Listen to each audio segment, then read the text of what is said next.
So if you're like me and you're looking to upgrade into the newest high-performance 3 Series BMW, but maybe you don't really want the M car, maybe you do. Today we're going to talk about why you may or may not prefer the brand new 2020 BMW 340i versus the current BMW M3. They're both sedans, and honestly, they both share a 3-liter turbocharged 6-cylinder engine. Let's talk about it now.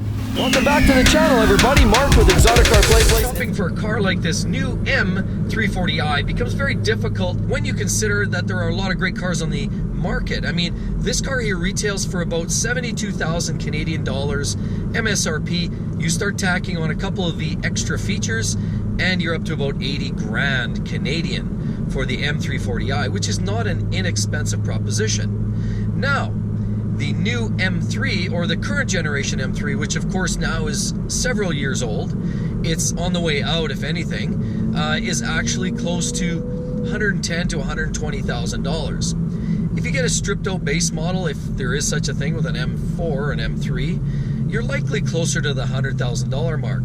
So now we start talking about the gap difference. And it was listed as like 78 something. Well, when we start looking around at some of the features, we can make comparisons. Like the M car has a little bit more attention to detail around, you know, they do things like carbon fiber. There's a little bit more authentic leather touches, whereas there's a little bit more plastic and leatherette used in the 340 because it's not their top line model. That being said, the 340 has a lot of great and new accents. The new interior design is beautiful. It's such a nice deviation from the older styles, and honestly, this G20 series has gone a long ways in terms of interior styling with some of the texturing and style of the dashboard and the layout. It is just a really refreshing design. So in this case, I would say generally speaking, the 340 reigns supreme. Now then, how else do you make comparisons between a car like the new 340 and say an M3?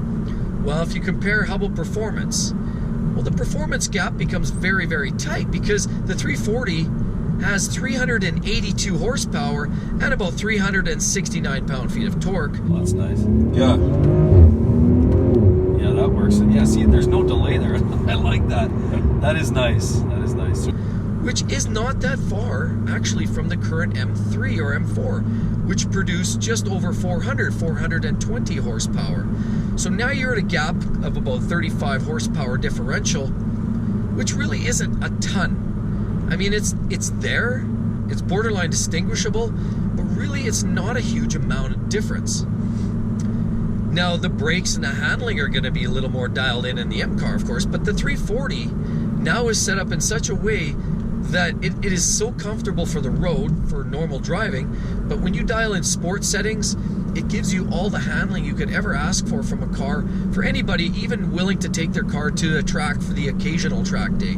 It definitely does a great job on the street and could be competent enough on the track. Now, how about some of the other drivetrain factors? Well, unfortunately, the M3 only has rear-wheel drive. This 340 has all-wheel drive in the X model, which makes way more sense to have all-wheel drive if you live anywhere north of Utah in the United States, because you get snow half of the year. Whereas the M3, even though you can put winter tires on it, it's just not the same. It's a bit of a beast. It is not set up necessarily for optimal driving conditions in poor weather. It's a performance car. Whereas the 340 is an all-weather car with performance underpinnings. That B58 engine that they've got stuffed under the hood of the new 340 brings up power on extremely powerfully, and it's actually a really, really reliable engine. It's come a long ways from the N54 and the N55. So as far as does this even compare to the outgoing generation 340? Absolutely, there's not even a comparison. The B58 now is finally tuned in such a way that the gap is closed completely almost with the M cars. Now, how about technology? The M cars have a lot of technology. There's a lot of great things going on there. But the new car, this brand new G20 series, has a lot of great features that the M car can only dream of. For example, you've got gesture controls. You don't have that in the M car, but you have it in the 340. You have the sliding grille in the new 340, which is a really trick touch. It looks sharp. The overall grille just looks better.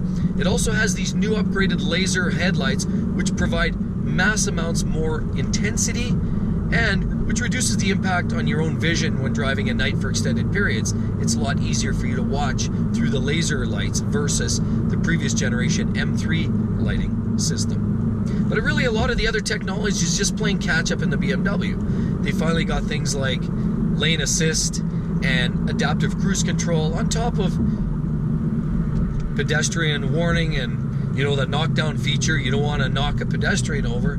So they have a lot of these protective features in the new 340. Some of these things did not exist in the current generation M3. And one other massive piece of technology, let's not forget, and this is the biggest trick part in all of this in my opinion, is finally in the current G20 series, BMW finally included a fully configurable digital dash display, which has been highly lacking. And you know, a lot of people like the conventional analog gauges that you find in the current generation M3. However, it still is sort of old tech with the digital dash. They finally caught up with the likes of Audi, and even the current M5 had it ahead of time before the 3 Series. Now the 3 Series has it. The 3 Series really feels like an entirely well-rounded, well-packaged machine, has every piece of safety technology. You can even use a personal credit card as a key. You can use it, swipe it up next to the door handle, and the door will unlock.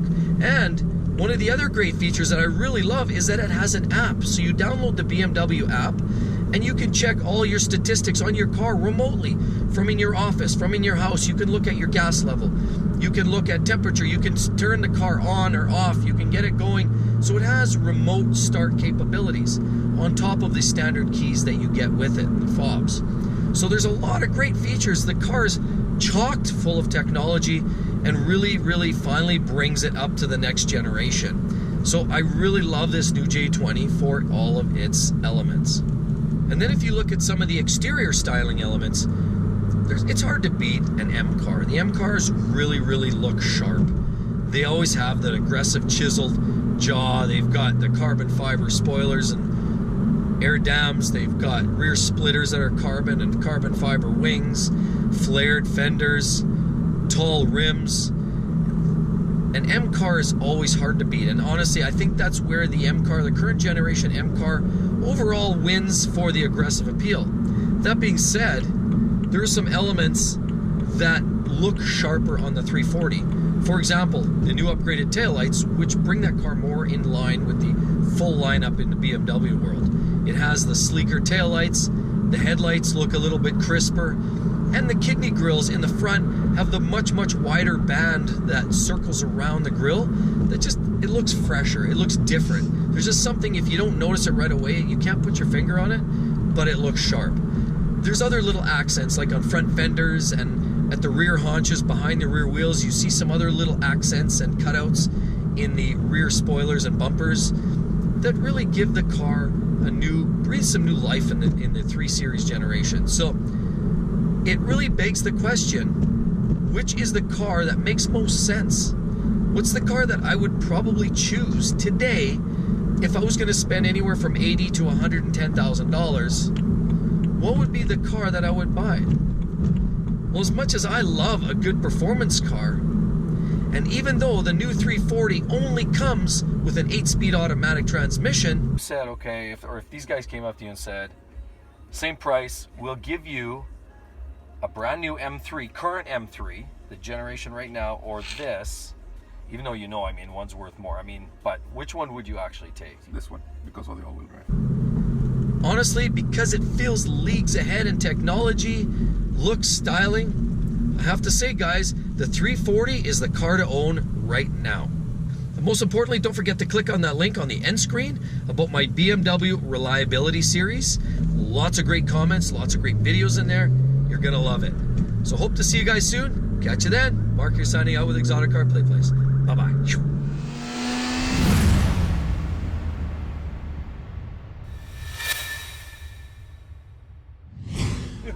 Trying to justify it, eh? Jesus.